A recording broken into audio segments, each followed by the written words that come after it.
تقریباً لگ بھگ 40 سال سے پاکستان پہ اقتدار پہ براجمان رہا ہو. ان حالات میں اور عمر کے اس حصے میں یہ ضرور محسوس کی جا رہی تھی کہ شاید نواز شریف صاحب مدبر سیاستدان کا ثبوت دیتے ہوئے ملک کو بچانے کے لیے ملک میں سیاسی اور جمہوری اقدار کو فروغ دینے کے لیے کوئی کردار ادا کریں گے، کیونکہ جب 3 دفعہ وزیر اعظم رہ گئے تو چوتھی دفعہ وزیر اعظم بننا یا یہ خواہش بھی رکھنا جو ہے آپ کے کردار کی صحیح معنوں میں انٹرپریٹیشن کرتا ہے. کیا رہ گیا تھا؟ دولت، عزت، اقتدار، آپ کا بھائی، آپ کے بھتیجے. تو کیا ساری زندگی جو اس ملک سے آپ نے لیا یا اس ملک نے آپ کو دیا، اس کا تقاضا یہ نہیں تھا کہ آپ آج کے دور میں پاکستان کے حالات پہ رحم کرتے ہوئے پاکستان کے لیے یہ اعلان کرتے کہ پاکستان مزید سیاسی بدامنی کا متحمل نہیں ہو سکتا.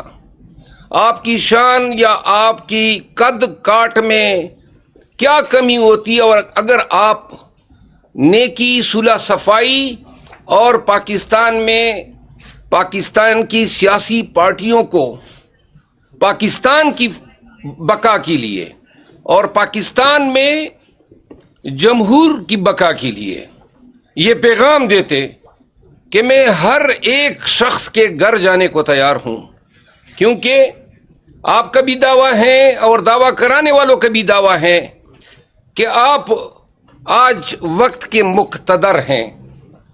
تو لہذا کیا ہی بہتر ہوتا کہ آج کے اس وقت میں آپ پاکستان سے لینے کے بجائے پاکستان کو دینے کی بات کرتے. نہ پاکستانیوں نے آپ کو چوتھی دفعہ وزیر اعظم بنانا ہے، اور نہ اس پروپیگنڈے کے ساتھ جو آج آپ کے پارٹی کے لیڈرز نے الیکٹرانک چینل میں چیئرمین پی ٹی آئی اور ان کے اہل خانہ کے خلاف مسلسل جو آج بھی اس کا تسلسل تھا پھیلا رہے ہیں، اس سے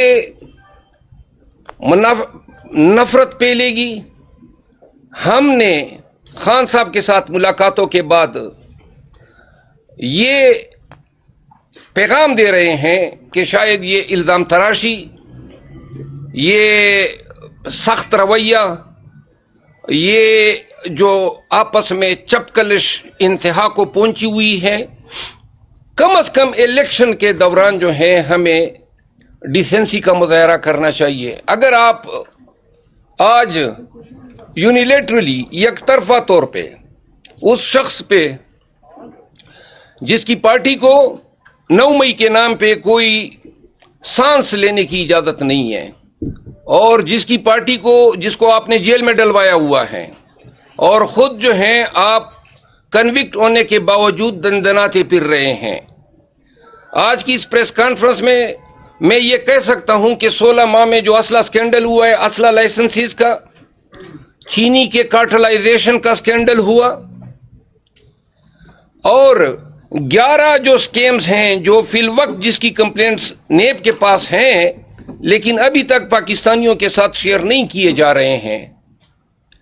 لیکن وقت آنے کے ساتھ ساتھ یہ چیزیں خود تشت بام ہوں گی کہ ان 16 ماہ میں کس طرح لیڈران نے اور ان کے بیٹوں نے پاکستانی خزانے اور پاکستانیوں کے وسائل پہ کس طرح لوٹ مار جاری رکھی. آئندہ کے پریس کانفرنس میں 16 ماہ کی جو ان کی کارکردگی رہی ہے اور جہاں جہاں پہ میرٹھ کا قتل عام کیا گیا ہے، جہاں جہاں پہ دنیاوی مقاصد کے لیے اور ایکسٹرنل کنسیڈریشن کے لیے ایگریمنٹس دیے گئے ہیں، بالخصوص ایسے اداروں میں جس طرح کے ایک مثال میں آپ کو دے دیتا ہوں. ایک اندازے کے مطابق 4 ماہ میں 11,000 سے زیادہ کلاشنکوف کے لائسنسز جاری کیے گئے. 4 ماہ میں 11,000 سے، اور فی لائسنس جو ہے مارکیٹ میں 5 لاکھ روپے جو ہیں کلیکٹ کیے گئے. یہ اسکینڈل جو ہیں کن لوگوں کو جاری کیے گئے؟ کبھی اندیشہ ہے کہ اس میں بہت سارے اسلحہ لائسنس ایسے لوگوں کو بھی جاری کیے گئے جن کی مجرمانہ ہسٹری رہی ہے. تو عزیزان وطن، ہم یہ جو آج کی پریس کانفرنس ہے اس کا بھرپور جواب دیں گے. اگلی پریس کانفرنس میں کل خان صاحب سے میں ملاقات کروں گا، اور انشاءاللہ یہاں پہ میں آپ کو بتانا ضرور پسند کروں گا کہ پاکستان تحریک انصاف میں شمولیت کے لیے چند بڑے نام ہیں جو کہ ملک کی سیاست کے ہیں. متوقع طور پہ شاید منڈے کو بھی ہماری اسی پریس کلب میں ایک انتہائی پاکستان کی ویل نون سیاسی شخصیت کے ساتھ میری پریس کانفرنس ہوگی. اس کے علاوہ کے پی میں بہت سارے سیاسی عمائدین نے ہم سے رابطہ کیا ہے، وہ بھی شامل ہو رہے ہیں. انشاءاللہ لوگ جوک در جوک بلوچستان، پنجاب، سندھ میں پاکستان تحریک انصاف میں شمولیت کا آغاز کر رہے ہیں. اگلے ہفتے سے اور اس کے بعد والے ایام میں ہم آپ کے ساتھ شیئر کرتے. وہ دن گئے، آپ ایک پریس کانفرنس کروائیں گے پی ٹی آئی سے نکلوانے کے لیے، انشاءاللہ 10 پریس کانفرنس ہم کروائیں گے ان لوگوں کی جو پی ٹی آئی میں شمولیت اختیار کر رہے ہیں اور ایسی پارٹیوں کو چھوڑ رہے ہیں جس طرح نون ہے، جے یو آئی ہے یا پاکستان پیپلز پارٹی ہے.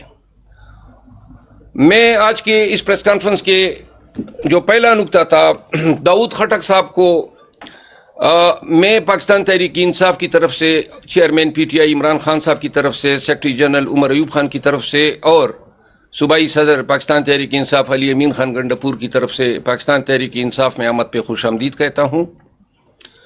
داؤد خٹک صاحب کا خاندان جو ہے کافی عرصے سے سیاست سے وابستہ ہیں. ضلع نوشیرہ میں پرویز خٹک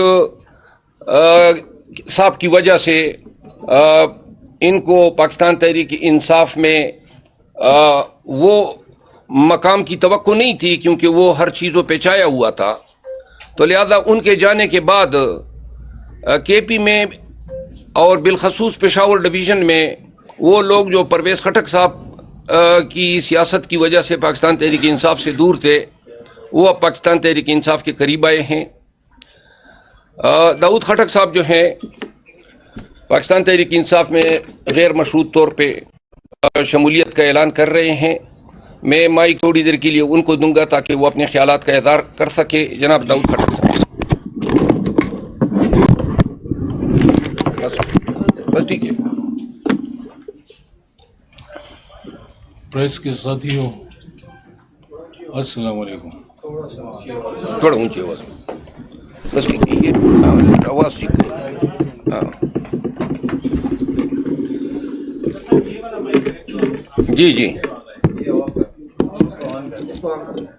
یہ والا ٹھیک؟ ہاں یہ ٹھیک ہے، بس اس میں بولے سر. اچھا، اب ٹھیک ہے آواز؟ جی. اچھا، میرا تو بیسیکلی یہ تحریک انصاف میں آنے کا جو فیصلہ ہے وہ خان صاحب کی جو جد و جہد ہے اس کو دیکھتے ہوئے ان کا ساتھ دینے کے لیے کافی عرصے